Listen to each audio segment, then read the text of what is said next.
climbing my mochi, got me locked in on cup though. Cocaine in my nose, got rose in my cup though. Started climbing my mochi, got me locked in on cup though.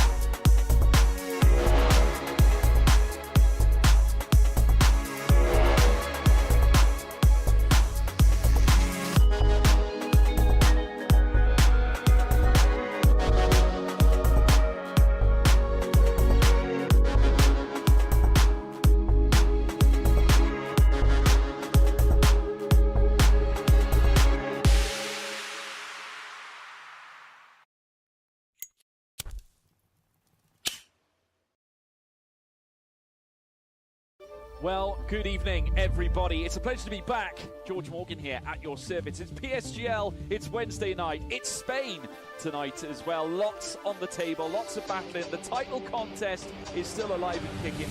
And Jack, it's only taken us 10 rounds. We're on the 11th. It's all to play for. Boromant goes on the inside and takes the lead on the final lap of the race. Now it's side by side between Boromant and Warner, but Boromant's got the inside. Literally a guest star here in this phenomenal race. Cameron Dowd looking to take P2 in his very first PSGL F1 PC race. Incredible to say the least. You see that Putin to lead. 1.5 seconds. DRS is the name. Ladies and gentlemen, welcome back to PSGL Round 4, Season 35 for F3. We're around Las Vegas, that's why I am dressed up like this. We're here for some Vegas action. I am one of your commentators, Mr. Deafling, also known as Alex, and I'm joined by my good friend and co-commentator, JGM, also known as Josh. Josh, how's it going, mate? Thank you, it's good, it's very good, Alex.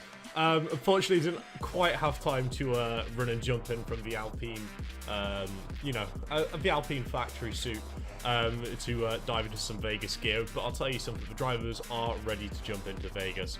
Been a little kerfuffle around, Vegas. What sort of tips and tricks it's got? I've recently just joined in a little practice session that some of the drivers are doing, and they're looking mighty fine so far. I feel like they're just teasing the waters with mid-30s, but it's one of those circuits where, although it might not be similar to real life, they do have grip on the game. Don't worry, you won't see people losing it like Lando Norris did. There's an ample opportunity to overtake. It's a pretty decent racetrack from my experience casting it so far in this year's game. And with the quality of drivers we've got here today as well, it should make for some great racing. I, for one, cannot wait to get underway. I think it's going to be fantastic. This track is genuinely very good for racing. It may not be a driver's favourite, but it has produced some good racing already this season, not only in real life as we saw in this year's Vegas Grand Prix, but also in the sim racing world. I expect our drivers to be hitting very low lap times, a lot faster than real Formula 1 because we actually have grip, as Josh was saying. Yeah, I don't expect to see any grip problems or any drain cover problems because we weld ours down. Yeah, I'm still slightly hurt by that, but enough of me feeling sorry for myself. Let's hop it over with a fancy new transition to the driver's standings, and we can see we have the reserve driver, Leoland, leading the championship by a 5-point margin. Considering he wasn't even in Suzuka, that's not bad at all. Following him, we've got Lillian, Alexander Dimas, Camille, Ewan, Rehards as well. I mean, the amount of quality in this 20-driver lineup, it's almost unmatched. I feel like, F2, yeah, sure, they might have, placed a little bit higher. But they're not our drivers here at F3. They're not that good, right? They have, these drivers have a level of respect for each other, which is, outrageous. They'll always leave each other room. It's always hard but fair fighting, and that's exactly what we'd love to see. I mean, I believe that's the reason why the championship is so close as well, because all these drivers know what each other are capable of. So they know any sort of point they can garner out of any sort of horrible situation they find themselves in will really come back to help, bring them back to life in those tough moments of this championship. And I feel like Vegas isn't going to be an exception to that rule. No, I don't think so at all. And I think people forget that these guys are incredibly fast. Like, yeah, we're in F3. It may not be a top bracket, but these are some of the fastest drivers you may see. Well, in a long time. These are some of the fastest drivers I've seen. These guys are incredibly quick and consistent as well. And obviously, you're looking at Leo Lund there, reserve driver, and you think, he missed the first race. How's he done that? How's he top of the charts? Well, because we also have a different point system here in PSGL, and Leo Lund, every time he has started a race and competed in it, he's finished on the podium, winning in Bahrain. Winning Qatar. Sorry, it's the wrong flag. I do apologise. Oh, winning dear. in Qatar, and then he came third in Hungary. So there you go. It's the glasses. I can't see anything. They're completely like blacked out. So Yeah, no, keep Leo those sunglasses. But moving over to the constructors as well, we see the Alpine team leading by 5 points to the Williams, then the AlphaTauris, then the Haas, then the Ferrari, followed by the Mercedes, McLaren. Can we still call them Alfa Romeo? Is this the last time we get to call them Alfa Romeo here at PSGL? that's a good point. I'm going to be sad. But Yeah, regardless, they're going to be Red Bull. Aston Martin and then Red Bull. Oh, dear me. How times have turned. How the mighty have fallen, as they might say. Yeah, I mean, it's one of those things, because we know both these drivers in the Red Bull outfit are quick. Sven is Yes. very quick and Laminen is just as equally quick. But it's just not worked out for them, has it? They've not been able to find that perfect opportunity. No, there really hasn't been a chance, to be honest with you. Sven, only top 10 finish for Red Bull this season has been 10th, and that's it. We got a fastest lap there in 17th, but you don't get any points for finishing 17th, especially with fastest lap as well. So, and we've had did not finishes, do not starts. I think they will find consistency, but of course 3 rounds in, they're already a long way behind anything. We know what these guys can do. I'm sure they'll recover, but maybe Vegas is their chance. Vegas might be the opportunity. Obviously, Vegas, sometimes you just have to roll the dice. Yeah, of course, it's a little bit of a gambling aspect. But they're not. It's not the only circuit they get to gamble at this season. There's the likes of Austria, Monza, and Singapore, which I'm sure will throw a couple spanners in the works here and there before we have our beautiful holiday break off. Everyone can go plump up, enjoy as much Christmas puddings as they can fit in their stomachs before we come back for Spain, Miami, Great Britain, and then round out the season around Bahrain. Now, Yeah, that's Bahrain. That's the flag. that is the Bahrain flag. I'm glad we discovered that one, Alex. But there's been a lot of talk on Twitter. I for one am personally glad we're staying at home and we're able to watch this Vegas race instead of watching a Maldivian Grand Prix. That'll be it. Yeah, that's a very odd choice. Maldives, it's cold this time of year. Got to be careful with the Maldives. I wouldn't go. It's chilly. It's warmer here in Vegas. Yeah, It's it's why all the drivers are wearing hats and gloves, because it's freezing in the Maldives. It's like Exactly. -5. It's stupid. But ridiculous. just in case you ended up missing out on the actual F1 and you need a little bit of a guide around Vegas, we've got this beautiful little graphic that the game gives us, where we can really start seeing how long that back straight is. And my word, I will tell you one thing: if a driver doesn't want to let you past, they're going to have to definitely pull to the inside and get the elbows out just a little bit to try and find any sort of wiggle room to necessarily try and get anything going against some of these drivers. Because we mentioned it before, the drivers, they leave respect. They carry it through, right? They carry the respect, but they don't leave racing room all the time. It's just one of those things. And around a track like Vegas as well, it can definitely lead to a couple of issues here and there. But something else I wanted to pick up on from the last time I commentated around Vegas was the use of the slipstream. Now, yeah, you might think, well, it's a massive back straight with slipstream, surely going to be, absolutely fantastic. But realistically, a lot of the braking points and turning points of this circuit need you to have as much downforce as possible in order to get the car stopped and not lock up the front wheels. So you can actually get the turn in. So there is a bit of time to gain down the straights. I'd be stupid if I said you couldn't with the slipstream. But there is an ample amount of time you can also lose it around the corners if you're following a little bit too closely.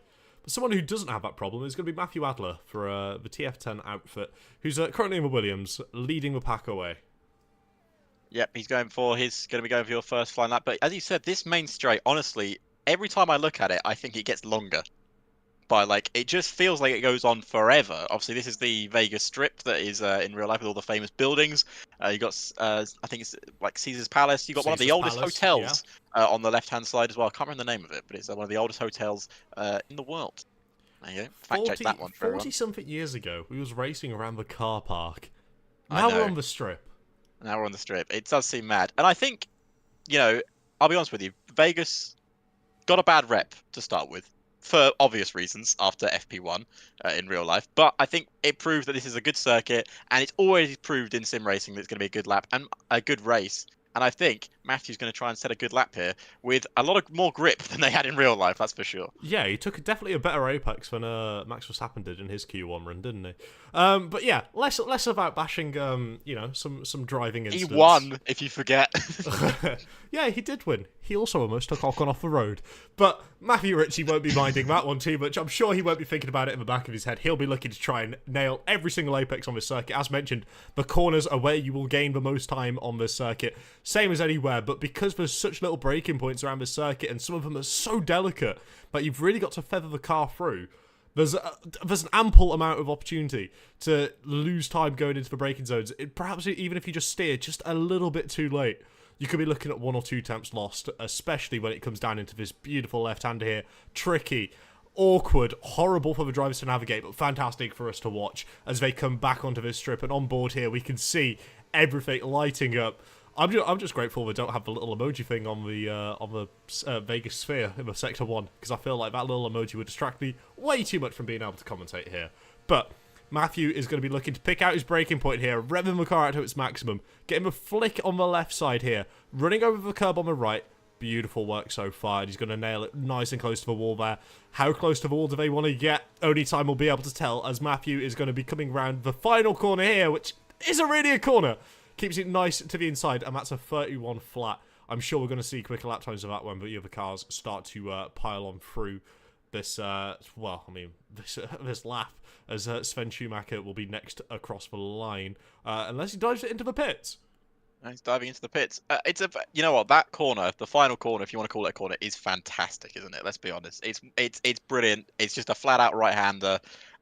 Left-hander, sorry, and it's absolutely spectacular. Also, just want to say that, as you said, before we get onto that strip, the awkwardness of that left-hander, it might be one of my favourite corners in, like, F1. It just feels so awkward, but also it's so satisfying when you get it right. Yeah, I love it. That's because you're a masochist. These drivers aren't masochists. They're drivers. They're looking I love pain. I just love it. You do. You love picking the awkward corners and the horrible tracks to try and do well around. But exactly, Tony Roche, I'm sure he didn't have a problem with that corner, and he's going to come across with a 31-3. We're noticing a little bit of a gap here. Perhaps Tony had a bit of a mistake on that lap, or perhaps he's building up slowly. Just trying to make sure he can get him to the optimal window. But something we're not usually looking at is that beautiful Vegas Ferrari of Leo Lund's being down in P4. Isn't it? 4 temps off the pace. I mean, it is spectacular, but I'm sure Leo wasn't, flabbergasted by his own lap there. No, that's not the sort of lap you'd expect to see from Leo, our championship leader. Of course, yeah, maybe he's only a reserve, but he's pretty much driven every race since Japan this season, and he's absolutely going to be kicking himself with that first lap. But of course, this is a short qualifying session. If you're not aware of what a short qualifying session is, I'll quickly explain it to you. We have 18 minutes to decide your 19 drivers' starting position. Everyone will set lap times on set soft tyres, and obviously the fastest lap will start on pole position, and vice versa as we go down the grid. But you'll see that at the moment, the top 3 separated by about a tenth of a second, and then the rest of the field's got about a 3/10 gap between everyone else. But again, it's very close still. Yeah, I mean, we know Lillian's pace. Shown it almost week in, week out. Always able to get that Alpine, around that, pinnacle P5 and upwards. But it comes to race pace, and Lillian seems to struggle due to some of the circumstances they find themselves in. Yeah, it's always seems to be an odd one with Lillian, because Lillian's clearly got some pace. There's some pace in that car and pace in the driver, and I think we're going to see it more consistently now. Obviously, 1 lap pace is super important, but you can't convert 1 lap. If you can't convert poles into victories, then what kind of Formula 1 driver are you? Let's be honest. Exactly, and someone else we should also mention is Rihards, down here in P10 in the Alpine. Now, although he's got a little bit of a cult following, P10, 5 temps off the mark. We know he's got a little bit more in the tank. That goes without saying. We know he's a very talented driver, and we know he's able to absolutely nail a lap time when he wants to. We've seen it here before. There's a reason he's a race winner here. There's a reason he dominated last season in F4. So, I don't know. It's just one of those ones, isn't it? It'll be very interesting to see how they're all going to try and piece together this puzzle of Vegas and see if anyone's going to roll the dice and maybe try something a little bit different. But obviously, all of them have already equipped the setups, so it might be some of these drivers towards the front of the field have gone for more of a qualifying base setup where they're going to be looking to try their utmost to gain any sort of advantage they can in the qualifying. But when it comes to race trim, they might be lacking a little bit of that... What's the word? Alex, help me out. Pace? No, not pace.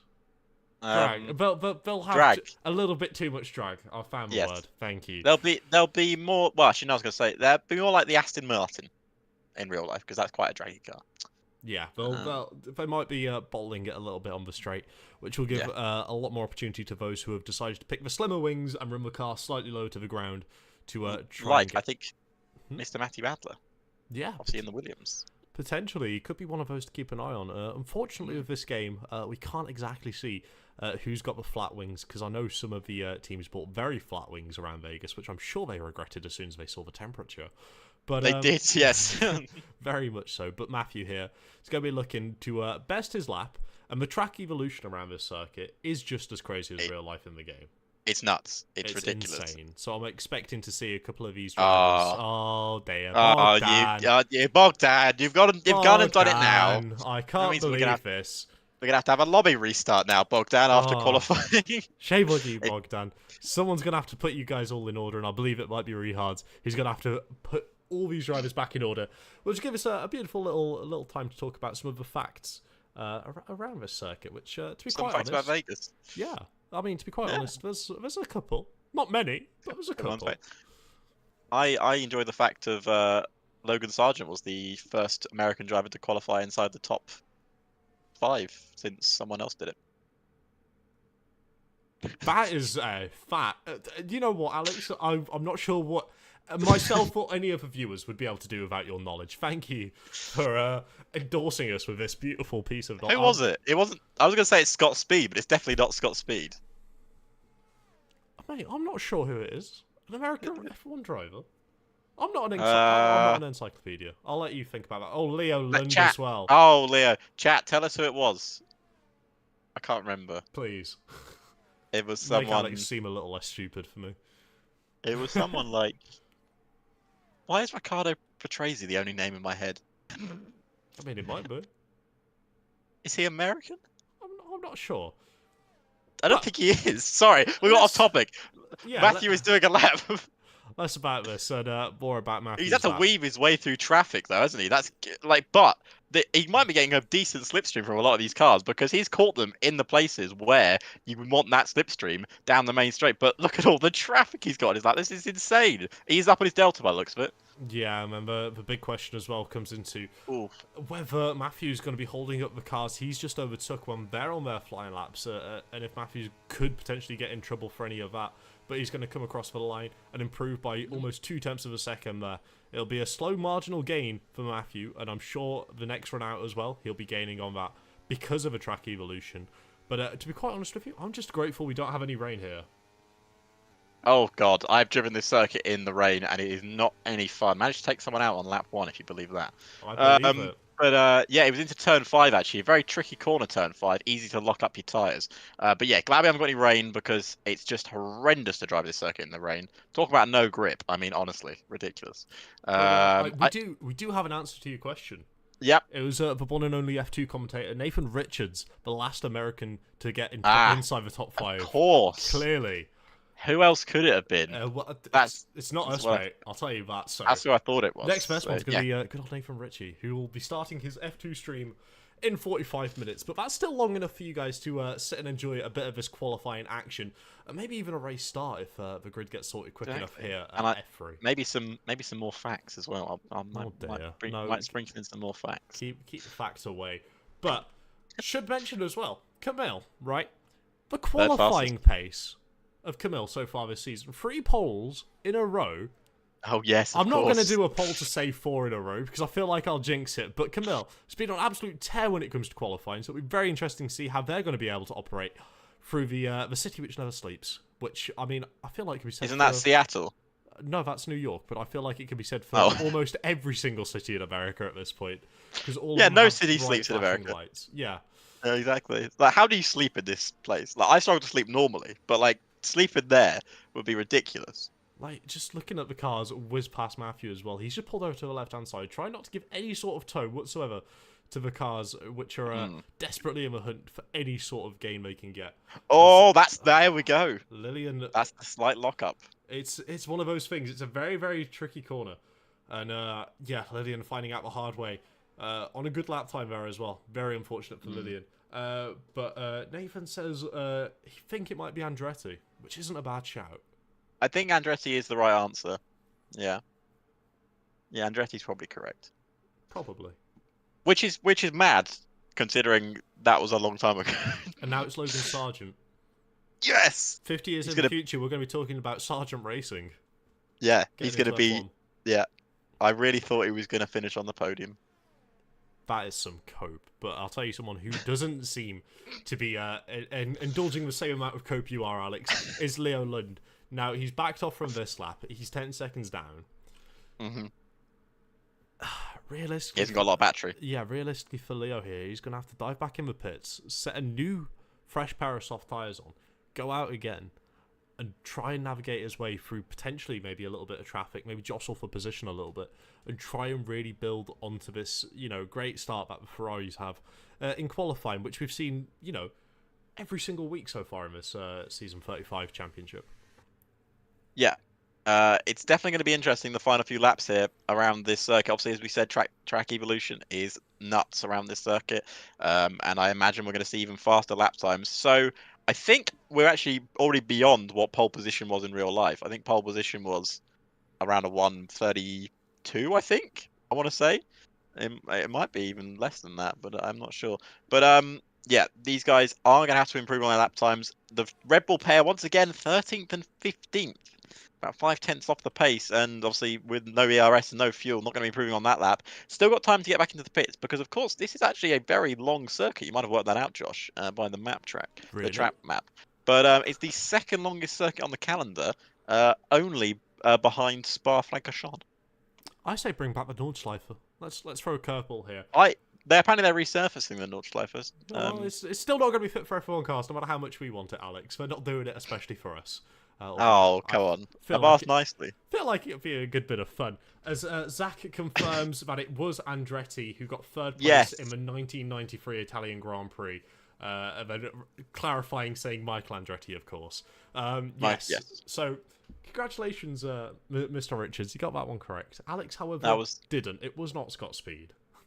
It definitely wasn't Scott Speed. I doubt he ever even qualified in the top 10, let alone top 5. Sorry, Speed, if you're watching. I'm sure he's an avid viewer of our stream, Scott Speed. I do feel like you will have to buy a bunch of flowers to apologise. Yeah. Alexander Dimas, he's been on a good bit of form recently, hasn't he? I feel like we could say that for most of the front runners in this championship battle so far, because it is so close. But Dimas will be looking to try and find any sort of wiggle room he can against some of these potential championship rivals when we look slightly further in the scene, because although it might be round 4 and basically a third of the way through this championship so far, there's 5 points separating the top 5. Yeah, which is nuts. It's very close. It really is nuts. But I'm looking forward to this race. It's going to be great. Yeah, I feel like when it comes towards the end, it'll be very interesting. Especially when it comes down to the strategies as well. The potential for a safety car as well, very high when you go to any street circuit, let alone one as quick as this. So Scott Speed's best qualifying position was 13th. Okay. Now, at the United States Grand Prix, and he was taken out by Juan Pablo Montoya on lap 1. No, he took Juan Pablo out, clearly. But Kristen has put a great message in chat saying if he was called Max Speed, he'd have been better. True, that's a good point. I can think of one F driver's first name called Max, and he's pretty quick. Now imagine if he had the surname Speed. Yeah, but it's amazing that you have the surname Speed, but you're not actually that fast. Still quicker than us. But someone else who's a lot quicker than us is Alexander Dimas. He's going to be starting this lap, going down into the turn 1, turn 2. swinging it round for what they call the turn 3, turn 4, despite it being one continuous corner. Oof. Vegas track organisers, I want a word with you before we open down this small DRS straight before the heavy braking zone here as well. Can be very, very, very easy to lock a tyre. You can go too wide there, and the corner narrows so quickly on that left-hand side there as well, so you've got to be very careful before we end up swinging it out wide here, trying to open up the apex for that horrible clunky curb on the left. On the right, just managing the speed, feathering the throttle through before you end up coming back to this flat-out part here, where the drivers won't have to lift like they did in real life, and they'll be able to absolutely pummel the car through this beautiful section of track. Very fast, very flowing. It's fantastic to watch cars go through here at full speed. Before we get to the awkward left-hander, Lillian had a little bit of a moment struggling with before, but Dimas shows us how it's done perfectly, running it nice and close to the wall before swinging it back over to the left-hand side, making it the shortest run possible with the DRS wide open, approaching, top speeds of 220 almost miles an hour before they end up slapping on the brakes before that, once again, very clunky left-hander with that little flick to the right-hand side, which can off-balance the car, but they take so much of a curb that they practically don't run on it at all. It's absolutely brilliant stuff. As Valentino comes across the line, they'll be P8, but it'll be all down to see where Dimas, Camille, Leo, and Lillian are going to be able to find themselves here, as Dimas snatches pole so far by 0.009. Who's going to be next on the timing? And a lot of drivers coming up to the line, Leo, and we've got validated. Well, Leo has invalidated, so Leo will not get pole position. Our championship leader will not be on pole for the Vegas Grand Prix. Here comes Ewan, crosses the line. Ewan jumps up to third. You can just prove how quick track limits are. The Mercedes coming up next. And I think we got Zelenkovic stays 7th fastest. We've got a Red Bull and obviously the Ferrari. Ferrari's invalidated. Camille's also invalidated, so they're not a 4th position, pole position in a row for the Ferrari driver. There's only one person that could possibly stop our pole man right now, and it's Lillian, who is still on a flying lap and has only got to find a few thousandths of a second. Lillian to the line. Will they take pole position? And they do by 0.3 of a second. It is pole position for Lillian Vegas.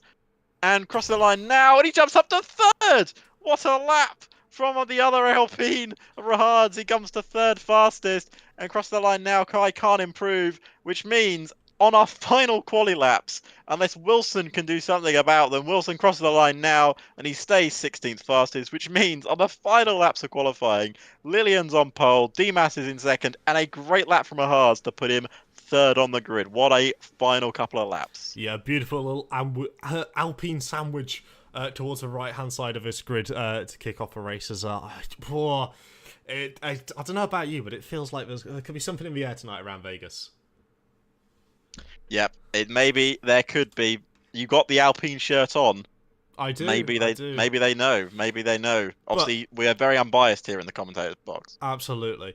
But we have the running order of Lillian, Alexander Dimas, Rahards, Ewan Camille, Tony Roche, Leo Lund, Matthew Adler, Timo Zelenkovic, Kai Pearson, Sven Schumacher, Valentino, Bogdan, Milan, Tomas Wilson, Reese Linton, Ivan Santamaria, and Andres Lopez rounding out the 19 before we end up getting that lobby restart. But you know what I feel like I would love to do if I had a lobby restart waiting on the books? You know what I'd do? What? I'd relax in a GT Omega gaming chair. That's a great idea.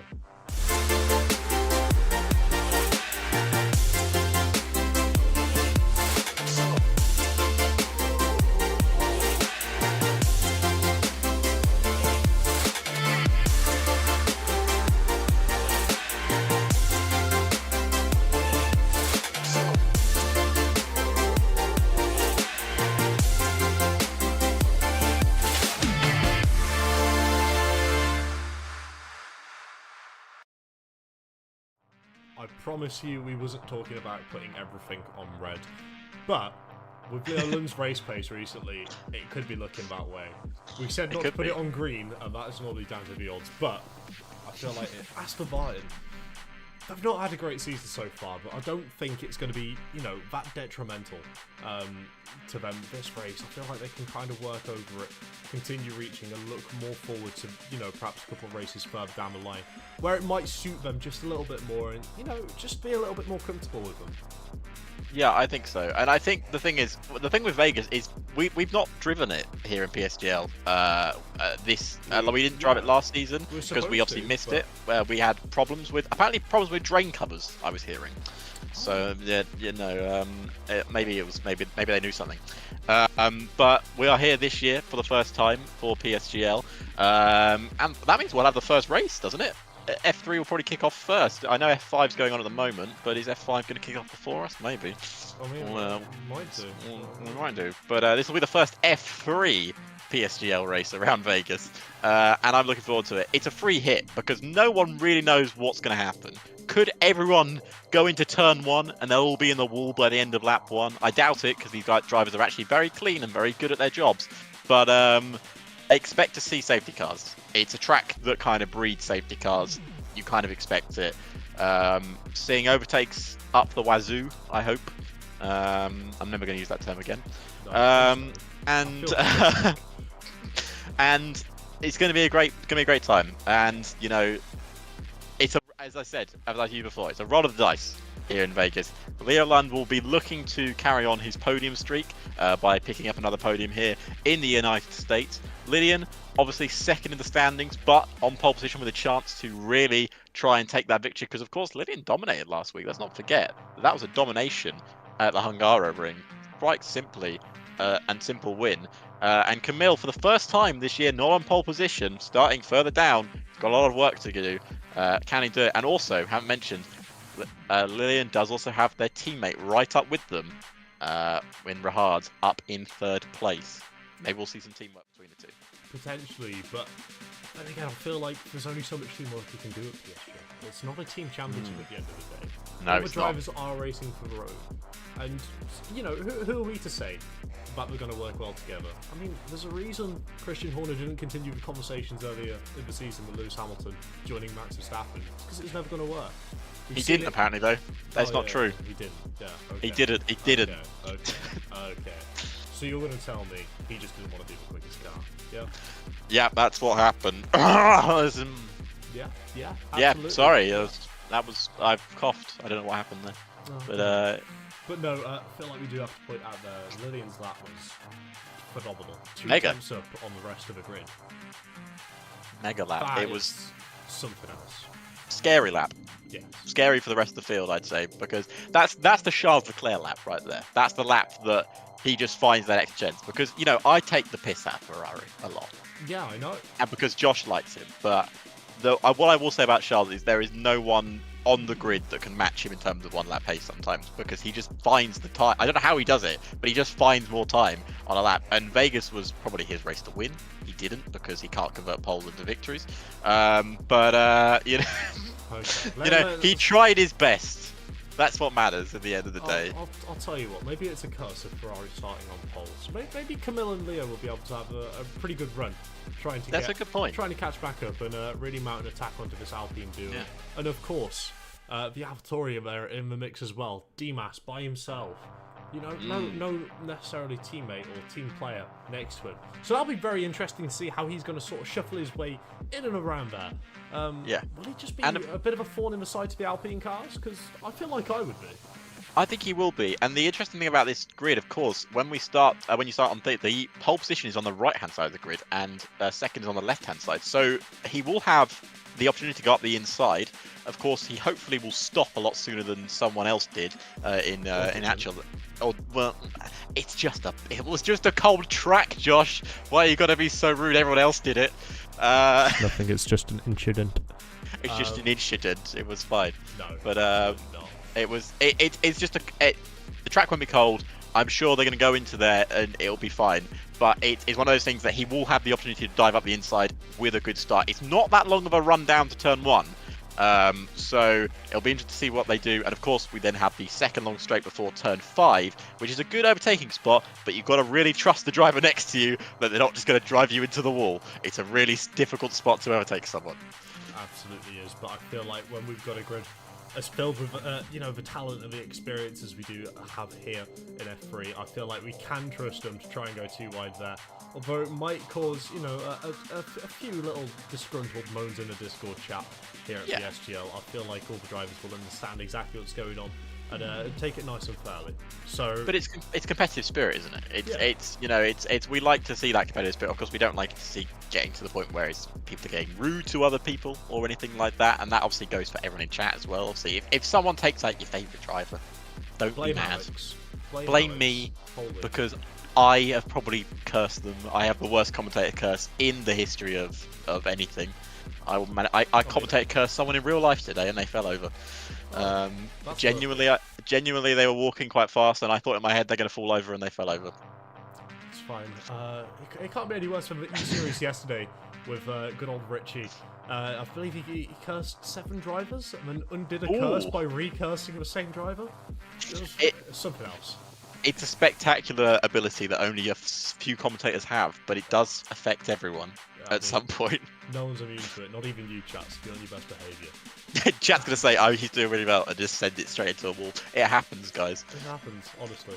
But yes, no, of course, we do have this Vegas track. And what sort of strategy would you think you would necessarily try and go for? Because I know you're terrified of hard compound tyres. Okay, well, I've gotten more used to them recently. I've had to, because I've worked out that you can't win a race by doing a 2-stop every time. But if I was the drivers around here, to be honest with you, what we saw in real life is no one actually wanted to use the hard tyre because they didn't really have a lot of data on them because of how cold it was, but the track's not going to be as cold in real life. I imagine it'll be a medium hard race, but it is possible to do soft medium around here. It's possible to do medium soft. I don't see anyone going for the 2-stop because it's just not the way that obviously PSGL is so close together that you can't really make a 2-stop happen because you can't make the gap to do it. Safety cars could change everything as well. I imagine they'll be factoring that into their thinking. I don't think red flags are on, so I don't think that can affect anything. I think they should be now because I think they're fixed. If they were ever broken, which they weren't.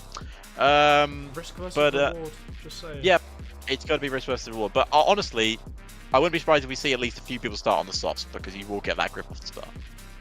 Absolutely. I mean, it's all about the launch, but even if you do get the inside going down into that turn 1, turn 2, turn 3, turn 4, you'll be put on the outside. And although we saw a lot of drivers get a better run on the outside in real life, that's not quite how it works out in game all the time.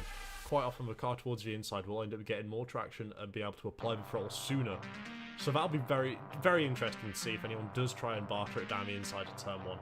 And maybe not go for a Fernando Alonso move, turning themselves around, outbraking themselves. I thought it was Lance Stroll at first. I couldn't believe it was Fernando Alonso. I could. Lance Stroll would never make a mistake. No, brilliant. He doesn't. He actually did really well in Vegas, and I can't judge him for that. Of course he did. He's just Lance Stroll. Didn't he finish 5th in Vegas? He did. Somehow. I don't know how. He loves a back row start, I'll tell you. Yeah, he can't qualify, but as soon as he's at the back of the grid, he does well. I don't get it. I don't understand, Stroll. Please. Honestly, I want to like you. Aston should just give him a day off on the Saturday and let him go from the back every week. Honestly, I think they should. I think he would make up. He would finish in the points every weekend. This is just turning into Alex and Josh podcast again. It's what happens. It is, but I can almost tell you that right now, some of the drivers are ready to go. Not all of them, so it's not getting underway yet, but a couple Don't of them get excited, everyone. Don't get too excited. It's bubbling. It's bubbling underneath the surface. I'm sure Rehart has a couple extra positions to go here and there, just to make sure everyone is in the correct position where they should be before he gives a thumbs up and tells everyone to get going. I could see a couple more check boxes getting marked up here as well, so this could be very interesting. How many laps we got around this circuit? We got 25, but it doesn't feel like 25. No. It feels longer. More like I would say the opposite. I'd say it feels shorter. shorter. Yeah. Because I recently did a 50-lap race around here, commentated on a 50-lap race, and it didn't feel that long, to be honest with you. As you said, it just because I think there's action all the time. That's why. Like when there's action in a race all the time, you feel like the race doesn't just breezes past. But when there's no action in the race, you feel like you're there for 100 years. I expect to see a lot of action here at this circuit. Yes. Any last-minute predictions you want to go with, Josh? Obviously, okay, right. First of all, let's just lock that Ferrari fanboy away for a second. Okay. What does your head say? That's doing the Rashford pose. Alain Le Bleu 1-2. Honestly, I think I could see that. I genuinely think I could see that. Okay. But I think Lillian will win. We got Rehard with hashtag race clutch in the chat as well. Focus on the track, mate. Focus on the track. Yeah, I think Rehards and Dimas will have a great battle for second place, and I think the Ferraris will squabble Yes. for fourth and fifth. I don't know. It's all up in the air, and that's the beauty of Vegas. You never quite. Well, hopefully not. Let's hope they're not up in the air, because that could end. It's an aeroplane crash right there, as Martin Brundle would say. No, bless gotta love my Martin isms. I love them. Yeah, bless his little soul. Staying up until what was it, 4 a.m. on the 4 Friday a.m. practice, just going. It was. Wow, those cars are quick. Bless him. It was amazing because Crofty, Crofty Button, and who was the other one? It was Karoon. They all three of them had lost their heads and they were just completely gone in the commentary box. It was great. Like, it was 5 minutes of complete rambling at the end of the session. So I mean, but yeah, it was great. To be quite fair, it's just a little over a month from when we're going to be doing a very, very long live stream for a charity to do with the F1 game. So there could be potential we could be rambling off even more in the commentary box. We are. Are you part of that as well? I am part of it. I've also agreed to be part of it. Okay. So maybe some of the people in chat would potentially be drivers, or may even want to try and dip a hand in and give it a go. But we're going to be when we go. But here we go. 5 red lights at Vegas for the first time here in PSGL. We're underway for the Las Vegas Grand Prix, and it's a good start from our pole sitter as Lillian's got a good run down into turn 1, and Lillian will take the lead of the Vegas Grand Prix, and Rehards is falling back, and there's got people going wheel to wheel through turn 3 and now into turn 4. Everyone is keeping it nice and clean on that opening lap. How has no one come together there? We've got a lot of different tyres going on. Some softs have been used, and we've got hards going up through the grid. We've got a yellow flag in sector 1. I don't know who that was for, but we've got wheel-to-wheel action between the guys. There's a 4-wide moment there with the McLarens and the Alfa Romeos towards the back of the grid. The yellow flag is still heading off, and down the inside goes one of the Alfa Romeos. He's trying to make a move in this difficult middle section. He's battling with Andreas, and we'll see the replay of the start there on the bottom right-hand screen as we see this battle carrying on, and they slip back into action. What an exciting start there, Josh. Just keep an eye on the Haas here on the outside of turn 1. We'll see it come into the camera very shortly. Basically going sideways. Was that Ewan? I think it was Ewan. I think it was. But here we go. This could be an overtake already, as Dimas is going to get the slipstream down the strip and pulls to the outside line. And Dimas is already past Lillian for P1. And we've already had one change for the lead in this Grand Prix. Lillian sticking behind because look how long that straight is. And has Dimas pulled too early? No, just behind. But Lillian actually almost got back up the inside because of how long the straight here is in Vegas. And Dimas will be the first one to lead a lap here at the Las Vegas Grand Prix. 2 different tyre compounds for our race leaders. We've got Dimas on soft, Lillian on the hards, and Camille behind, also on the soft. And Camille is right behind here, around the outside for the Ferrari driver. It's not a place you're going to see a lot of people going for overtakes, but the grip on those softs might give them the opportunity through turn 3. Oh, they come within centimetres of touching, and it may have actually touched a little bit, but Camille is all over the back of Lillian right now. Those softs have been nicely warmed up. And are we going to go down the inside for a move into turn 5?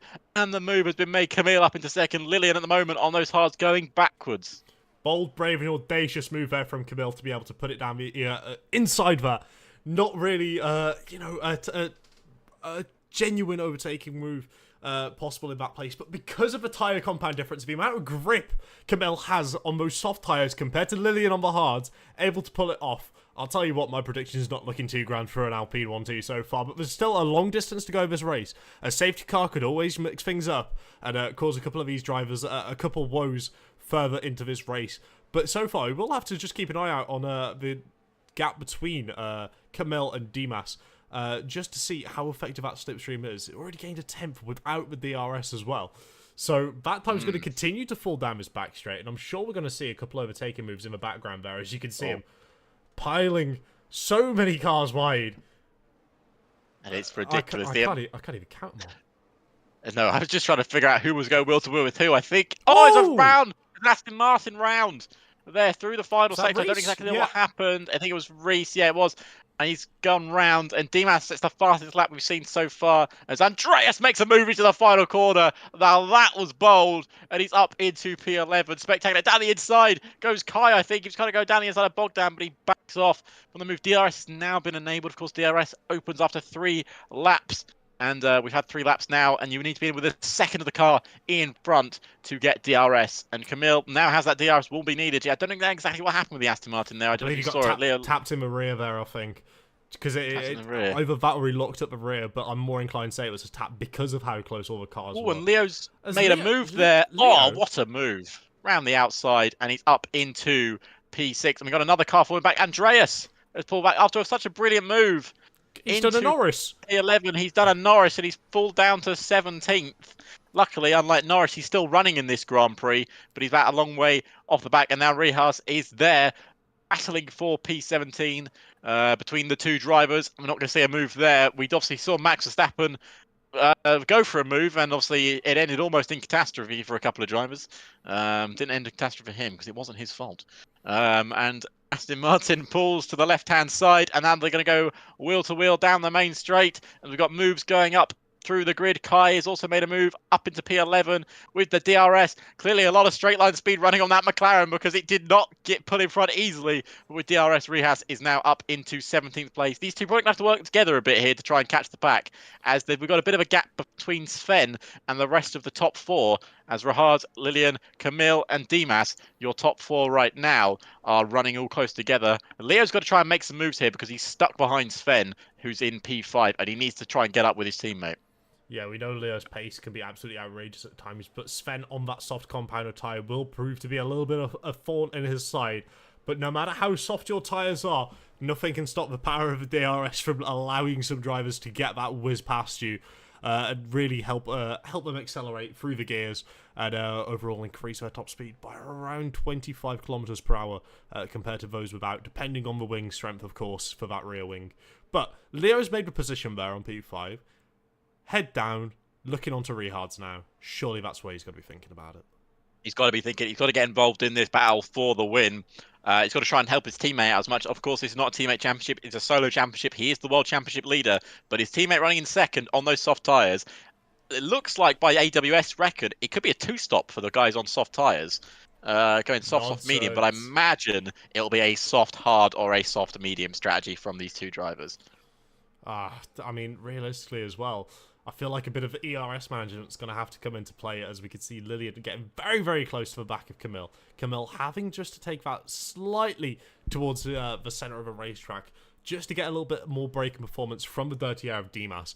But ERS management's going to play a huge factor in this race, especially during this first stint. Knowing when to deploy and knowing when to harvest, knowing who to pick a fight with is going to be absolutely critical to try and work their way through the field. That goes for both the soft compound tyres and the hard compound tyres, because at this point, the hards look to be a little bit quicker because, as the aforementioned graining phases of the tyres will come through, these softs are going to look a little bit rough, but then they'll kind of level out, while the hard tyres are going to start looking a little bit rough by time the softs have kind of got back in that working window.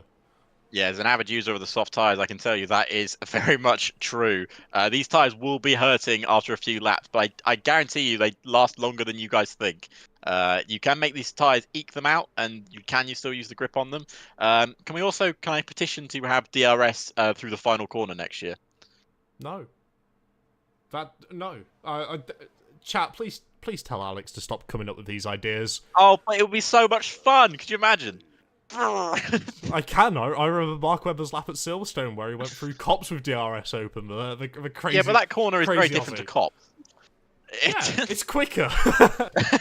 Oh, but here's someone that is quicker. Lillian has made their move past Camille, and Camille is now down into 3rd. And this slipstream may be even powerful enough to get them into the lead of the race. Let's see how powerful your slipstream is with DRS. Lillian pulls in front and is into the lead. 2 places down 1 main straight. Let's just shorten that DRS zone for next year, shall we, everybody? Because goodness me, that is so powerful. Yeah. Oh, it's a 3 wide there as well, with 3 wide, with Rehards getting that double overtake as well. You can really see those hard compound tyres coming into play as the Alpine secure the 1-2 so far, and Dimas finds himself going from 1st to 4th in a matter of 3 quarters. Ridiculous. Absolutely ridiculous. Sorry, Alex, you have a mouthful of food. Piss off. Absolutely. Having a lovely little scran on a healthy snack, which is something I'd recommend everyone can do. Make sure you stay hydrated and make sure you've got the popcorn ready just in case the fireworks end up coming out under a safety car for the last stunt of this race. Because boy, oh boy, last time I commentated here, we had a 2-lap sprint race right at the end. Everyone on fresh soft compound tyres, and it was absolutely fantastic to watch. I'll be lying to say I wouldn't expect a very similar thing here tonight. But of course, the calibre of drivers here is slightly higher than that of the aforementioned race I was a part of. So, it'll come down to whether Camilla's going to be able to keep within the DRS and keep hunting these hard compound tyres. But so far, those softs seem to be getting a lot of deg, which might, you know, hinder their chances to really be able to keep within the pack of these two race clutch drivers who are working for the Alpine outfit. And it'll be very, very tough for them to stay onto the back of them and work together, as we're going to see the Alpine swap positions up ahead. Traditional thing to do. Losing no time whatsoever by opening the DRS and breezing past your teammate. Not a single one of them having to lift throughout that as well. Absolutely brilliant stuff. As I believe that's Timo Zelenkovic going for a double overtake as well. Won't mind if he does go down to that braking zone. Oh. Brilliant work from Timo. I still think it's way too powerful in this year's game. The fact that you could get 2 places in the main straight is ridiculous. I know this straight is long, but my goodness me. And we might see another move coming up shortly. But yeah, 2 Alpines running close together here. I've got to make sure they don't squabble.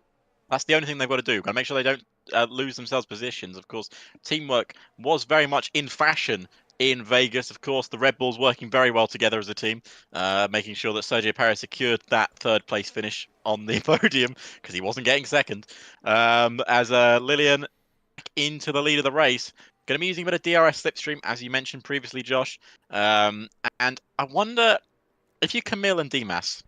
You know, Leo's there as well. Leo's right behind Dimas. Got to maybe start working together a bit because obviously you're the only 2 in the top 10 on soft tyres.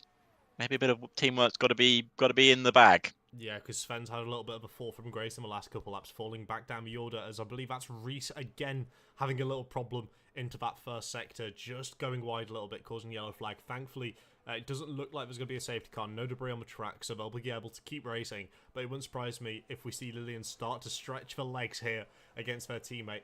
But of course, look at the DRS. You gain so much because of the DRS. I'll tell you what, it's ridiculous. Maybe 10 meters shorter next year. It's the slipstream, I think, is what does it. You was mentioning in the before we started the show, the slipstream is ridiculous in this year's game, and DRS adding to a basically a mile-long straight, and into the final corner. Lillian gets back in front of Rahat and makes that move into the final corner. The Alpines going at it like they did in Vegas in real life, as Esteban Ocon and Pierre Gasly have shown us. The Alpines love a little battle, that's for sure. Yeah. The French outfit doesn't mind a little tussle, as you say. I just very much hope that they don't ruin one driver's strategy and get the other one absolutely spot on, because it'll just look a little bad for the race clutch engineers working behind both those drivers. But I have full confidence that they'll be able to get a beautiful strategy working for those cars, similar to the Ferraris here of Camilla and Leo, Alexander as well up in this top 5 battle, as we do have a yellow flag there. In turn 5, I think, and it's very quickly cleared up. I don't know exactly what caused it. Maybe Matthew Adler, maybe.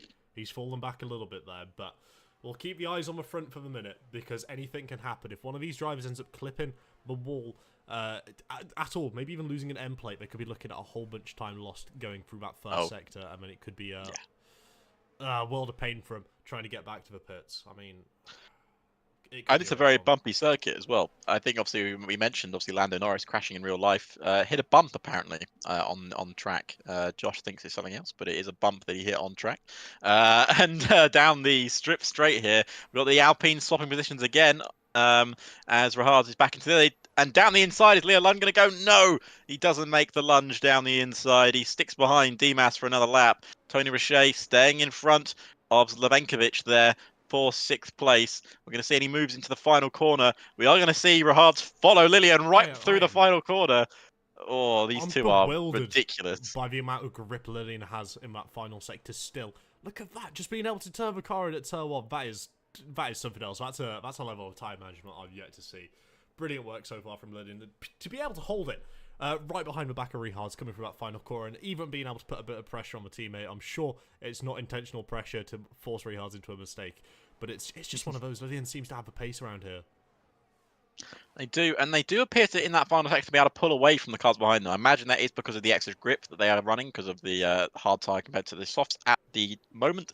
I think Leo's got to try and make his opportunity stick here soon. He's got to try and clear DMAS, because he needs to basically be in front of his teammate right now to help them challenge for the Alpines, because they're on very different strategies. I know Camille is going to come back into this race later on. Leo's going to come back into this race later on because he's going to have to pit, and then obviously Camille will take the lead at some point, I'm sure. Sorry, look at that traction that Leon's got there. That's able to ridiculous. Get past Rehard's even before the DRS is open. Yeah, but who gets DRS? Oh, it's Lillian. As Dimas has got in front of the Ferrari. Well, that's not what I expected to see. It's because Camille didn't have DRS. Yeah. He didn't get DRS because he's fallen out of that 1 second radius, but that does allow Leo to make the move, and now Leo's the one hunting down Dimas, and Dimas is surely going to get to be under pressure from the man on the hard tyre, as Lillian has pulled out a bit more of a gap this time on their teammate, but the slipstream effect through the final corner is going to be outrageous, and DRS will be enabled once again for these two drivers. Yeah, I feel like it's going to definitely be a bit of a ding-dong battle, but I'm very interested to see whether soft tyre compound runners decide to, call it in, hop into the pits, maybe put a set of mediums on, and see how far they're going to be able to take it, because it's, at this point, I feel like it's evident that the hard tyre runners are going to be trying to go over to the softs for that last little ditch, because realistically, if we're going to be able to do these 10 laps on the soft compounded tyre with a full, well, I'll say full tank of fuel, full for this race, a 50% full tank of fuel, the soft tyres should easily be able to do 11, 12 laps come the end of a stint. So that'll be, interesting to see when we're going to be able to ditch the tyres, and also see if the undercut's going to be potent around here as well. Because before, it was very potent, but we never had, we never really had this diverse of a strategy in the last race I casted around here. Everyone seemed to go for the hard tyres and kind of get the undercut that way.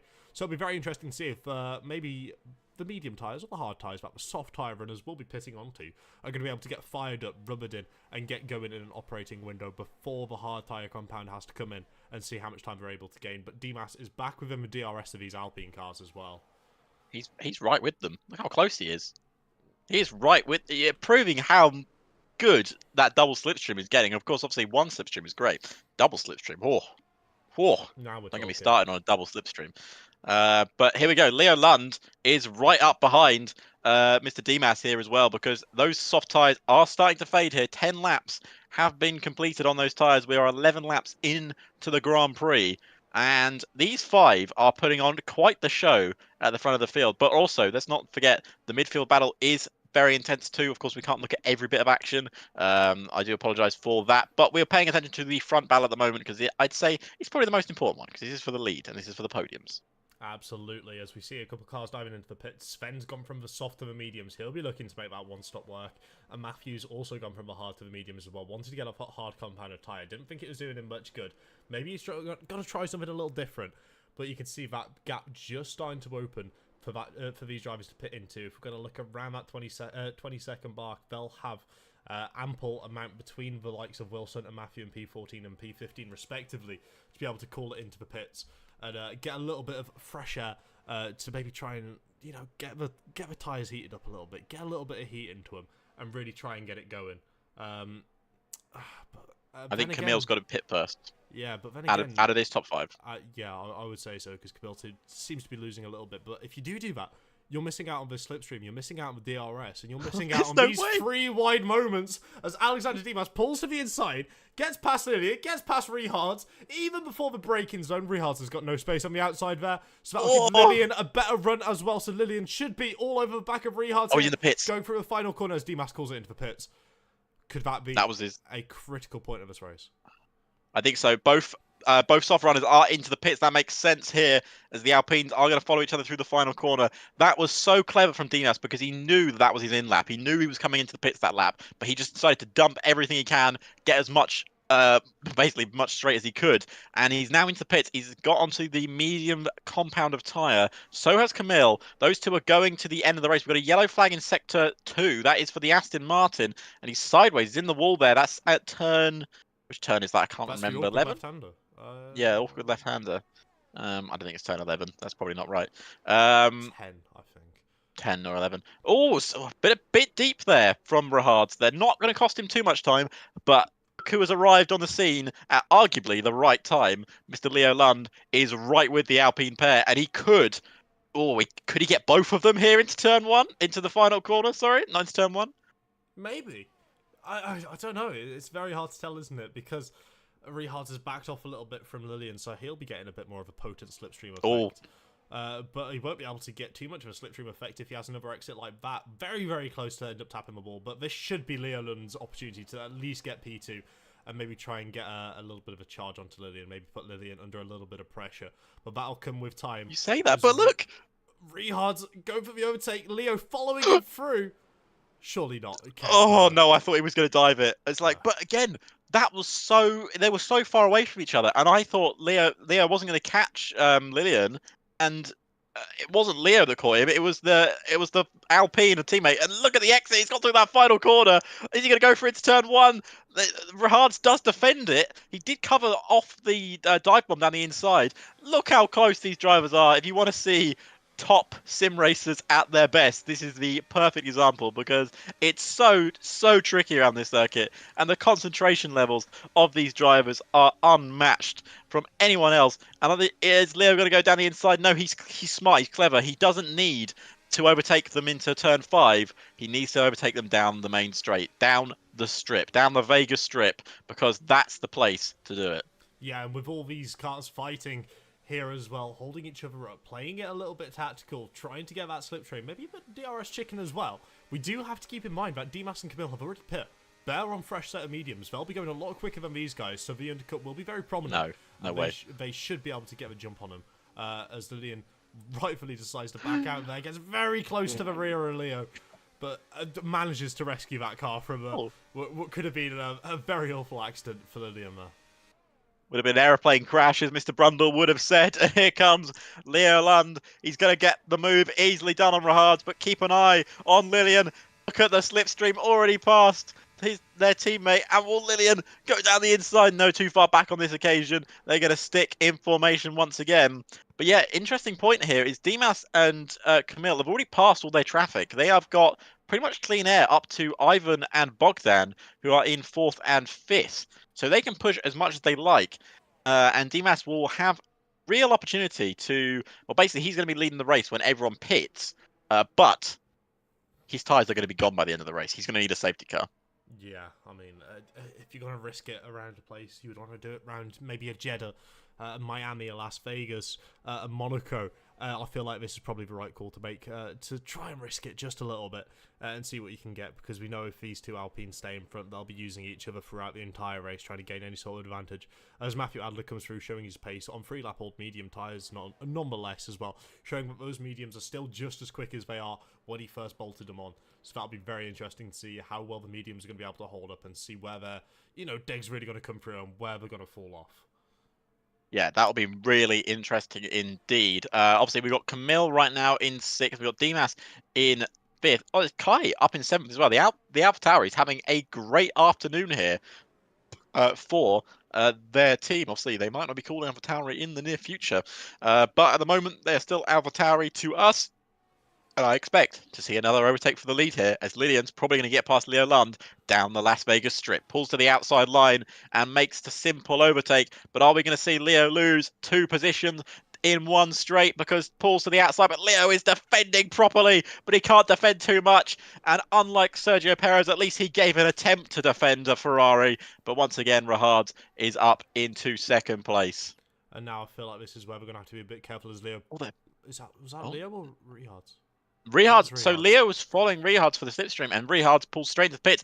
There's our first major pit stop, ladies and gentlemen. One of the top 3 is into the pits, and that is going to trigger these two surely to come into the pits. But will that undercut be successful? This is the interesting lap now. Leo and Lillian, you got to push like hell now, because this is your one and only chance to stay in front of the man behind. Even if it is, even if it does get the track position around a track like Vegas, where the DRS of a slipstream is so prominent and so powerful, I don't necessarily think it'll be too much of an advantage to be able to just get the track position.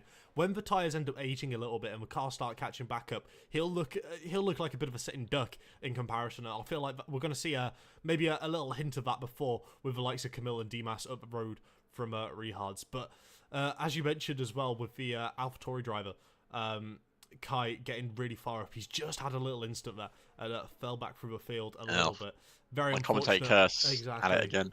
I tell you, honestly, you need to behave yourself. Stop mentioning I the do. drivers doing good. Stop mentioning the ones doing bad. Yep. Who's going to win this race? Terrible run from Leo. Oh, imagine using Leo. the slipstream. Oh, Couldn't believe it. You just can't do it. I can't even. right, okay, slow down. I could literally see him going quicker than he would before. Right, okay. Dimas is made his move in past Bogdan, who is yet to pit in this race. Bogdan on the hard tyres. One of only a few drivers yet to pit. Those drivers being Lillian, Leo, and I think Andreas has pitted, but he's just on older set of tyres. Both of them in to the pit lane. Where is Mr. Rahards? Because he's actually come out behind Camille, which makes sense. But where is he going to come? He's come around the final corner now, and to be honest with you, I don't think it's going to be even close. Ample of time. That was just one lap as well. Yeah, that's going to be one lap. And into turn one, of course, the pit lane does exit out into turn one. Not only are Lillian and Leo behind Rahard, they're also behind Slavenkovic, who is now into P4. Yeah, but on 3-lap old medium tyres.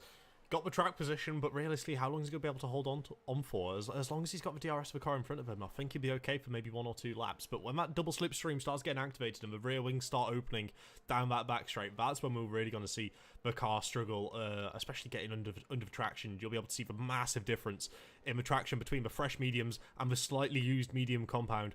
And that'll be where we can start seeing the gains really happen, the battery usage, and then, of course, that almighty slipstream DRS combo. I feel like we need a word for it. We got Liftco that they invented on the Sky panel. Liftco? Yeah, lifting and coasting. Oh yeah, that's true. Austin. Yeah, I'll think of one. I'll think of one. I'm clever. I'll think of something. BRS. BRS. BRS. Battery something wing.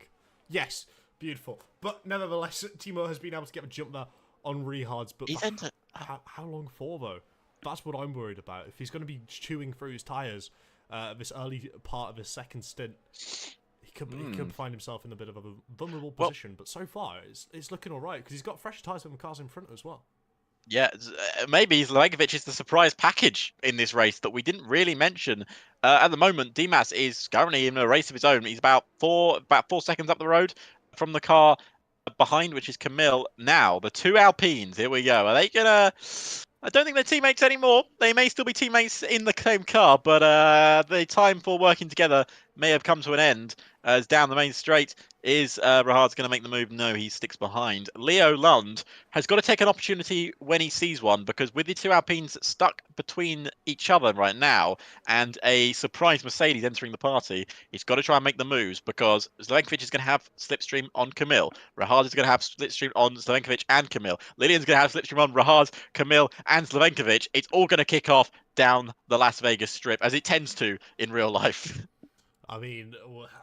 What time is it? It's 8 p.m. here in the UK, and we know the party is just getting started. It started at 7, but we've got a couple late guests, and the late guest is Timo Slavenkovic. He's going to be looking to try and do everything in his power, as I believe he's also got the DRS on Camille here as well, so he'll be able to put up a little bit of a defense here.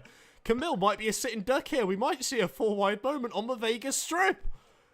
It's surely going to end only one way, but Slavenkovic up into 2nd place, and here comes the Alpines. 1 Alpine ahead of Camille. Camille does stick on to P4, but only P4. Lillian, our former race leader, is now into 3rd place and may get an opportunity down the final corner. And into the final corner, Lillian pulls out to the inside. Rahard's tap Camille as Camille is losing another position. Rahard's up into 3rd, down the inside. Oh, I think they touched the Alpines. but it was close. It was very close. And Leo's now made a move past Camille as well. And Rahad's, he was so late on the brakes there. He almost took out his teammate. And that could have been absolutely catastrophic for this race in terms of Alpine. And down the inside, will one of the Ferraris go? No, he sticks behind. But I think he was defending Camille as well. It's all kicked off. And Dimas is loving this right now. He's absolutely enjoying what's going on behind him. But he knows he's got to be careful because this could be turning up on his doorstep soon. Yeah, especially if they keep fighting like this.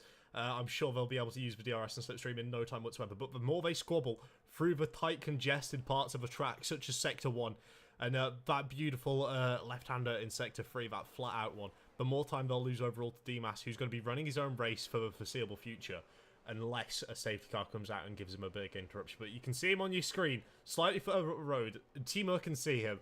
Lillian, Rehards, Leo, and Camille can all see him. Even Valentino, the reserve driver who's hopped into the McLaren, can see him, as we've got a retirement from the session there in the pit lane, so hopefully won't bring out a safety car as Lillian gets past Timur, and Rehards are going to be looking to do the same thing.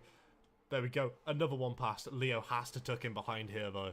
Oh, that was a shame for Leo. I think he saw a gap, but it closed very quickly. So Slavenkovic's time in P2 has come to an end, and both Alpines back on the podium for now. And it's still a long way to go in this race. And it will all go down the inside of Slavenkovic. No, but down the inside goes Leo Land into turn 1. There's not a lot of room there between the two. Mercedes and Ferrari battling it out. And will he get the exit out of turn 3? No, but he'll get the switchback of dreams as he comes out of turn 4. And now down the main straight, he'll have DRS. And they both got DRS, actually, but Leo had the better line, and he's now in front of Slavenkovic. What a move that was from the Ferrari man, and now he can chase the Alpines down. You know, it's so nice. I feel like it's only fair to show it twice. Absolutely phenomenal move, as you can see in the bottom right-hand corner as they're filing through the single-file section. Watching the car placement as well, being very careful on where they put the car, but as you've noticed as well, you can see the interval on the top left part of your screen. Watching that time fall and come down bit by bit. Lillian is on a tear. Lillian already wants this race lead. Goodness me. The pace of Lillian is unmatched this afternoon, and Dimas is probably wondering, what, you're already there? I thought I had a few more laps in the lead at least. But here we go. It should be a simple pass for Lillian. Lillian, our pole sitter, takes the lead of the Las Vegas Grand Prix down the Las Vegas Strip, and having to do a bit of weaving back to the right-hand side, but nothing illegal there. And Dimas into second, and Lillian, our pole sitter, back into the lead of the Las Vegas Grand Prix. And Dimas, I think, unfortunately, might be a sitting duck for a few laps. Yeah, Dimas might be watching a couple of the cars go past as Rehards makes a slightly late move to the inside there, but it's enough so far. Getting the last of the late breakers, still hitting the apex, not doing a max, not running him out off the track and potentially into a wall. Actually caring about the other driver. It's lovely. A jest, of course, but Rehards able to take that P2 there. Nice, fair and square down the inside, but as you mentioned, Dimas is going to be a bit of a sitting duck at this moment in time on the older tyres. Yeah. Not maybe the most prominent position to be in, as we see Leo sliding his way around. Are we going to see another overtake around the outside by Leo? Sure. Not there. I was going to say, yeah, that's one place even I don't want to try and overtake. Done it once. He doesn't need to do it again. He's got one for the highlight reel. I'm sure he'll be posting a clip of but will later in chat. he go for here? Come on. We know we want to see it. He's had a little wiggle. He's telling Dimas to move out of the way. Dimas wants absolutely none of it. Dimas is focused on his race and his race alone. Doesn't care about moving out of the way. He wants to hold this position as best he can. And the DRS has been broken as well, so Leo will be able to fly by him on the straight. But how much damage has been done to potentially Leo's race here by Dimas, not letting him past, and, well, ultimately losing him out on a bit of DRS. 5 laps to go. 5 laps to go. We've already blasted through 20 laps here at Vegas, as I thought we would. Definitely didn't think it was going to be longer, that's for sure. That's what Josh said. Honestly, doesn't know anything about racing. Oh, but the gaslighting is extraordinary. I wouldn't say this race is over, because Rehards has said, you know what? Actually, I think I fancy the race lead. And here we go. The Alpines are going to be dueling at Vegas. And it's going to be a duel that could end in absolute agony for the two Alpines. Look at the gap that Lillian has got. Rehards has got no grip there whatsoever. That was definite on the limit. And Lillian now down the main straight will have DRS, pulls to the outside line and takes the lead. back into turn 5. Was that a bit of clever play there from Rahad? Or are the Alpines still trying to work together? Surely not at this point. Surely all bets are off now. Well, realistically, they're both in the same car. They both race for race clutch. But I'm not too sure. I don't feel like we could really make up our mind. But one thing's for certain, Leon Lund won't mind whatever's going on because he's caught back up to the DRS on the same age tyres as Lillian. So Rehart has got to make a decision. Does he really go for this and try and keep this race win? And fight tooth and nail with his teammate, causing them both to lose time and bringing Leo back into this situation? Leo can still win this race. Leo's still got an opportunity to win this race this afternoon. It still could be Ferrari's day. It hasn't been Ferrari's day for a long time, and maybe they can make it Ferrari's day. As Lillian will be very much aware of their teammate behind them. Rahad, will he go for the move? No, he won't. He sticks behind Lillian for another lap, and Leo is right there. And within a 10, look how close the top 3 are. You've got to think with Dimas as well. Yeah, maybe he's thinking, oh, I might be out of this race in terms of tyre grip. Anything happens between these 3, he's got to be right on that, and he will be. Slavenkovic about 2 seconds behind. Leo into the final corner, and he makes the move past Rahad, and he's now up into 2nd place. But you saw on his ERS, probably saw it on board, he hasn't got a lot of battery to play with here. No, not at all, and that'll be something that I'm sure he'll be keeping an eye on, especially the Alpine engineers in the chat watching the stream. I'm sure they'll be trying to keep an eye on every single onboard shot we take with any of the drivers in this top 5, including Timo as well, who could very much still be in this. Realistically, I feel like this could all very quickly, go up and down, depending on what sort of situation these drivers find themselves in. As Lillian starts to stretch the lace, starts to build this gap up, trying to protect themselves from the likes of Leo, from Rehard, put in a little bit of trust in Rehard that Rehard is going to be able to keep the fight going and secure this Alpine 1-2. It's a lot to ask, but realistically, if you're Lillian, you've had a ton more grip than the competitors around you so far throughout this race. You've looked after your tyres, you've managed the temps a bit better, so now you've really got to try and buck it. And there is no DRS this time for Leo. And unless he gets it late, I don't know where the detection zone is, but I don't think he got it. No, I don't think he did. Look at the red light flashing as well. The light is flashing, and it surely could be a simple pass for Rahad down the main straight. Rahad will now pull to the outside line. Oh, no, he doesn't do it. He knows, he's sensible. That would have been a move I would have made, but it wouldn't have paid off because Rahad knows what he's doing. And Leo is now going to have the opportunity to defend once again, but still not within DRS of the car in front. Lillian has played this absolutely perfectly. We're on lap 23 of 25. Not long left here in the inaugural Las Vegas GP here for PSGL F3 here in season 35. But I don't know if Leo has what it takes now to win this Grand Prix. Unless Lillian makes an uncharacteristic mistake, this should be Lillian's race victory. It should be, but end of the day, it's Vegas. Everything could be lost or won with a gamble. And if Lillian decides to, maybe try and stretch it out a little bit more, maybe they don't feel like they're safe enough. Maybe Leo decides to risk it and mount one of the curbs and really try and push that car nice and close to the wall, trying to maximize every millimeter of a track to get any sort of advantage. He could potentially close in, but looking at the gap now, it's 1.7 seconds ago for that first sector again. Lillian clearly has the better tyres between the two of them. So, it'll be down to Leo trying to defend this P2 away from Rehard here.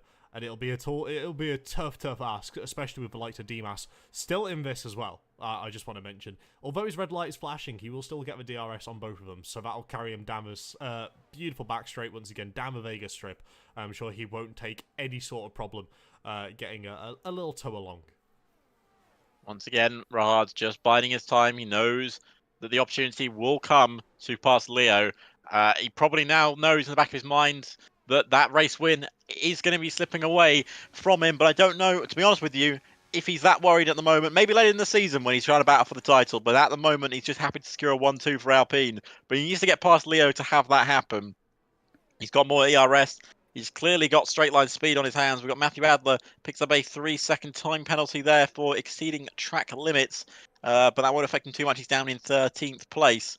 So, down the main straight towards turn 5. We've got a yellow flag in the second sector, but I think that is just Andreas setting up for what is going to be a fastest lap attempt, as he's currently 17th and on new soft tyres. Of course, you don't get a point for going for the fastest lap. The fastest lap currently set by a man who's retired from the race, as proving just how much these guys are trying to look after their tyres. So, right now, the penultimate lap of the Las Vegas Grand Prix. It's Lillian 3 seconds up the road, and Leo Lund in second with a chasing Rahards behind him. Surely Rahards, as long as he can keep everything nice and smooth, he's got to go for a last lap attempt. Yeah, realistically, I'm sure he'll be trying to dial it in for the last lap, going down this strip, but I'm, equally as confident that Leo is fully aware of what's happening, and Leo's trying to stock up a little bit of that battery, just making sure that he's going to be in that perfect window. As Camille! We do have a yellow flag. Was that Camille? Maybe going He's a little deep He's hit there? the wall. He hit the wall. Oh dear. Oh dear, I hope that's not something forward-thinking there from Ferrari, which, they've Can't be a safety car. Not had the luckiest season so far, but it won't be a safety car, I can tell you that much, because we're on lap 24 or 25, about to go in 25 as Lillian crosses the line, but all eyes are going to be on this battle for P2. 3 cars in the mix. Realistically, though, Dimas might be slightly too far back, but I'm sure Dimas is still going to give absolutely everything that poor little AlphaTauri has to give. Those medium tyres are probably screaming out in pain right now, begging for the race to end, but they've only got one more lap to do. Only 1 lap to go, and Leo's tried to stretch his legs out as much as he can here. I don't know what ERS we are playing with these cars, with these drivers, but I'm sure they have been saving for the last few laps. This is the last opportunity Rahards will get, and it will be down the main straight. But look at that, 7/10 of a gap. Leo has decided to, he's found something else. He's found another, a fuel mix maybe that we can't change anymore, but he's clearly decided to step up his gears, and he's looking to try and at least pull away enough of a gap so that main straight becomes null and void. But here we go. We have got one last run down the main straight. Camille picks up a 3-second time money to add to his misery, and now down the main straight. It's a decent exit from Leo. It's a decent exit from Rahards, and we will see that gap coming down, and coming down. Leo's light is flashing, and it could be game, set, and match for the Alpine driver. Down the main straight here for Rahards. He pulls to the outside line, and he gets in front of Leo, and Leo couldn't do anything about it, and Rahards pulls in to second place and will finish on the podium, but alongside Lillian, who will come home to win the inaugural Las Vegas Grand Prix. Rahards will make it an Alpine 1-2, and Leo in third, Dimas in fourth. A great drive from Slavenkovic will finish in fifth, and then a bit further back, Kai will battle Bogdan to the line for P6 and 7. Milan in 8th, Valentino in 9th, and Ivan finished out your top 10. What a race here in Vegas, and Lillian once again with another victory, back-to-back victories for the Alpine driver, and an Alpine 1-2. What a race. Yeah, I mean, so many fantastic opportunities, fantastic racing across the board there as well. Absolutely brilliant stuff there from the drivers. Alpine securing that 1-2, but I feel like as well we should probably give a very special mention. Obviously, we know Leo is playing a reserve role, doing a fantastic job, but also a reserve who hopped in today as well, who's done equally as brilliant of a job. Is in P6 Kai Pearson. Absolutely fantastic work from the AlphaTauri driver, hopping in as the reserve, filling out where it was needed, and doing a great job at that as well.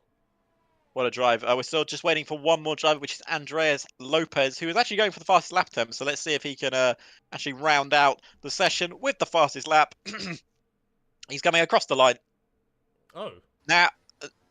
Dear. I don't know exactly what's happened across the line, but that was an interesting image, ladies and gentlemen. It was a little accident. A little happy accident. It's an incident, as they say. Oh dear, but yes, we will be looking at the podium here of the 2 Alpines and of course Leo in the Ferrari as well. Fantastic drive from all 3 of them. But Alex, who was your driver of the day? Oh, it's a tricky one. Obviously, Lillian's pole and then victory on the thing. Obviously, great battle for a second as well with Rahards and Dimas and Land. You know what? I've got to give it to Slavenkovic. He came out of nowhere, really, and drove a brilliant race for Mercedes, and he did a good job. And I think, to be honest with you, he maximised what he could do with the position he found himself in, and that is exactly what a driver of the day should do. You know what, I'm just going to have to agree with you there. I feel like he did a fantastic bit of work in that Mercedes car, popping up where it was necessary. but I feel like Kai Pearson as well also deserves a special shout for their work, being able to climb up from P10 on the grid to end up getting. Apparently, he had damage the whole race. Oh wow! He just said in chat he had damage the whole race. So yes, to run you through the top 10, we have Lillian, Rihards, Leo, Alexander Dimas, who had that brilliant battle in the top 4. Then we've got Timo Zelenkovic, Kai Pearson, Bogdan Moldovan, Milan Meyer, Ivan Santamaria, and Tony Roche rounding out the top 10, with Camille, Wilson, Sven, Tomas, Matthew Adler, Andres, Valentino, Reese, and Ewan rounding out the other 9. oh, he didn't even get fastest lap. It's unfortunate, isn't it? That's a shame. But you know what can help you get fastest lap, Josh? What, Alex? What can help us get fastest lap? A G2 Omega gaming chair. Oh, you cheeky one.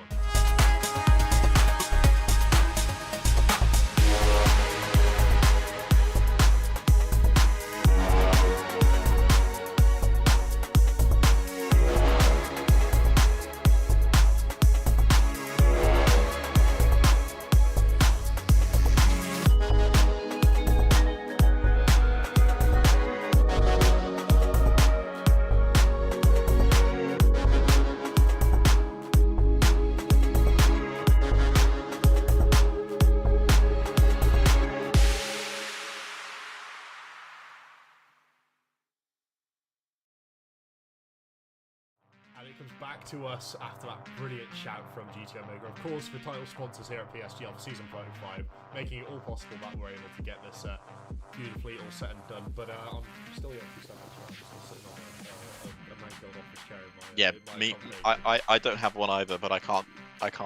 It does have a brand name on it, but I'm covering it up. So it's clear. I would prefer a GT Omega gaming chair. It's not as comfortable as you know. I remember our boss sat on one at uni, and I just can't not be the same to be honest. Every time I come back here and I'll sit here to do a bit of work, it doesn't quite work out. But I'll tell you something which might work out is some of these interviews that we've got lined up. We're looking to try and get Leo Lund, both the Alpine drivers, into the Discord, and I do believe, if I'm not mistaken, this is Mr. Leo Lund. Hello. Hello, mate. How are you doing? I'm feeling great. How about you guys? Yeah, that was a fantastic race to watch. Congratulations on P3. I mean, we had a talk 2 weeks ago now about potentially getting that full-time seat. Surely, at this point, come on. I'm happy with it, so I can battle for the championship. Yes, absolutely. I mean, it was a great race, but Lillian had some extraordinary pace on those tyres, especially coming out of the turn 1, turn 2 complex. I mean, how do you compete with something like that when you see the car being able to get the power so much earlier? Yeah, I just skill sideways. I cannot do anything there. So I just lift on the throttle, try to save so much areas because I burn everything to try catch him, but it was impossible. So yeah, I mean, on a completely different world Lillian was, especially in qualifying as well. But it has to get said, your teammate wasn't able to secure the full pole position in a row, but you guys did work pretty well together to get past Dimas. How did that kind of play out?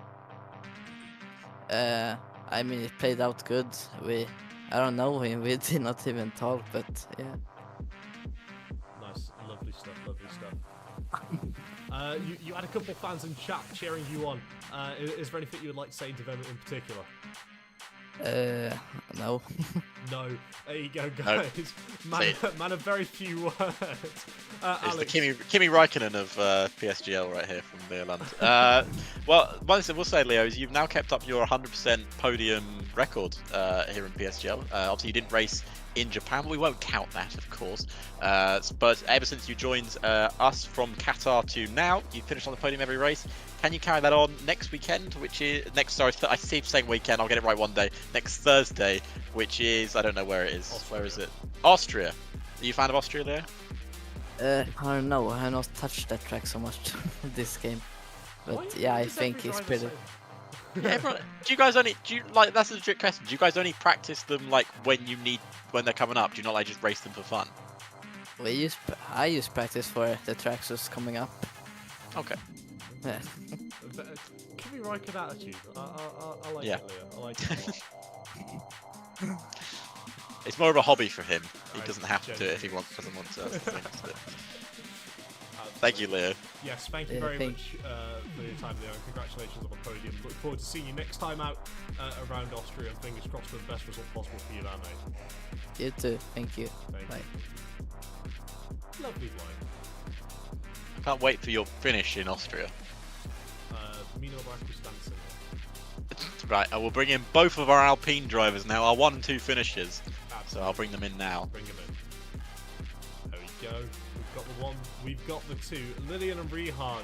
Fantastic work there to get a 1-2 for Alpine. Run us through that race. You guys were swapping position almost every lap, it seemed. Yeah, we were like preparing for this, like just other rounds, like we were ready for it. And yeah, like great talking, great teamwork, swapping, not losing time, like be smart, and yeah, we did what we could, and it worked. Yeah, it worked out brilliantly. Yeah, this question's slightly more towards Lillian, but the amount of grip you seem to have on those tyres was extraordinary. We saw even Rehard struggling to get through that turn 1, turn 2 complex. Fantastic work. How do you keep the tyres in such good condition? I don't know, but my pace was really good tonight. I think the job we done with Riyadh tonight was excellent, and yeah, my management tires was also very good. So yeah, at the end, I was very confident with the tires. So very happy tonight. P1 and P2 for the team. It's the best results for us. Yes, absolutely. I'm sure Race Clutch won't mind that one either, with both their drivers being able to get a 1-2 here in F3. We had quite a few Race Clutch members cheering you on in the chat as well, calling you guys the GOATs. Anything you want to say to those in particular? They are the best fans ever. Yeah. Really big thank you to them. Like, thank you guys. Like, keep fanning, and we will be there on top again. Yeah, and next week.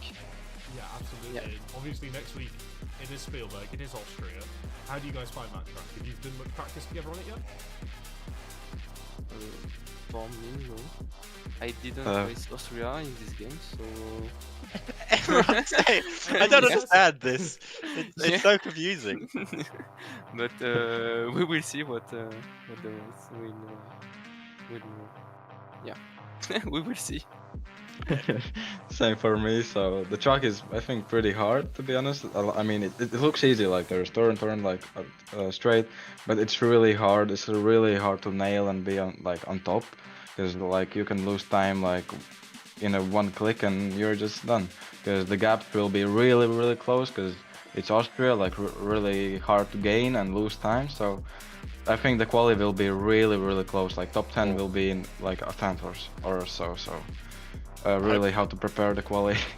Yeah, I hope it's like that. But yeah, you guys worked well as a team, but obviously, I'm going to stoke the fire here, Josh, just if you don't mind. You guys are battling for a world title. At some point, you know, that teamwork's got to go out the window. So just want to say, Lillian's currently ahead of you, Rahards, in the team in the driver standings. Any, you know, maybe you'll think, oh, I'll die up the inside next time, because you almost did at one point during that race. I don't know if it was on purpose, but it was close.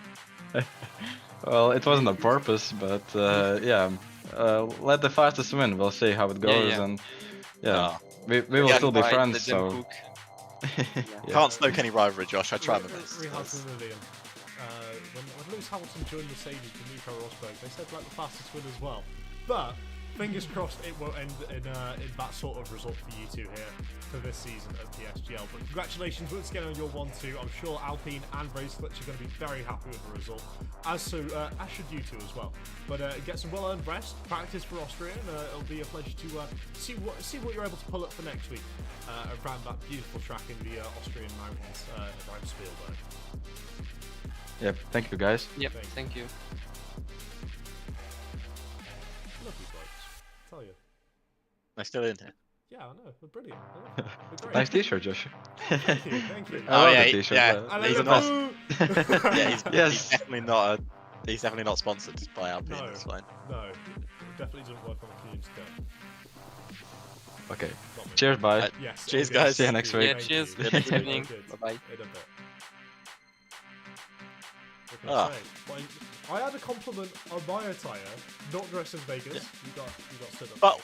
But we both got our prediction right. We both said it was going to be an Alpine 1-2. Oh, good phone. You did not say that. I did. No. Go back through the stream and check, and it was an Absolutely Alpine 1-2.